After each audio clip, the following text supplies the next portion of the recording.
अरे तुझे अपना बनाने की कसम खाई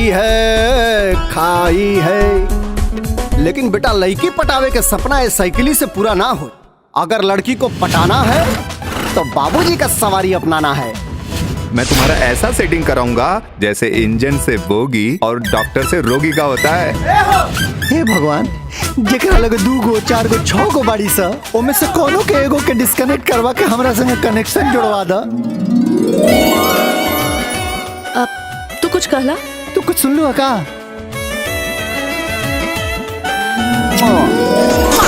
सुना सुनावा। दुपट्टा से मुहावा छुपा के आई हूँ, सबकी नजर से बचा के आई हूँ। राती के बोला के छोड़वा भोरवा में, हाँ भोरवा में। जवानी का रखबू झोरवा में, ससुरा के सुख मिली कोरवा में। दीदी हमारे इकलौती बेटी बाड़ी, हमारी इच्छा बटे कि राजू शादी करके वो बंगला में रहे। लेकिन हमके आपका ये शर्त मंजूर नहीं है।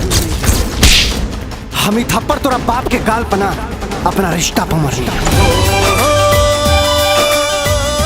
अतीत के बुलाए के वते भविष्य के सवारे के पड़ेला। बड़ी सुंदर, बड़ी सुशील पिया। अगर वो तोरा जिंदगी में आ जाए ना तो तोहार जिंदगी भी सवर जाए। तहरा साथी जुड़ल बाटे हमरा जिंदगी के तार, तोहके पाके कुछ न औरे हमके चाहे दिलदार। प्यार के मतलब का होला? निस्वार्थ समर्पण से बढ़ के प्यार कुछ हो ही ना सके। एक बात पूछी? तोहरा के पति काहे चाहिए?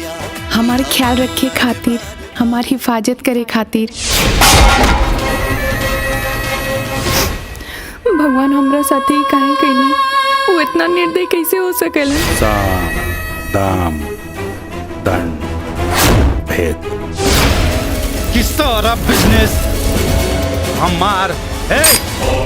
करोड़ों घूस ले लेके आपने जो जगदम्बिका सिंह का 25 करोड़ का चेक पास किया है ना, उसी का पैसा है ये। राजू हम बगावत करके यहाँ आयल बानी। चेक साइन हुई और हम करवाई। हम राउत धरती है, रउआ हमारा आकाश। अंग अंग गढ़ी के बनैले भगवान हो। एक पति जब समाज में सीना तान के सच बोलेला तो पत्नी खातिर ऐसे बड़ा खुशी कुछ ना हो। बाबूजी हम बस रजुआ के इंतजार करतनी और टोनी के अपना मौत के इंतजार। आ जाए दे हमार बेटा के, तोरे माथा पर मौत के तांडव हुए। मुअल जानवर के बोटी नोच के खाए वाला बुज़दिल कबो शेर ना होला।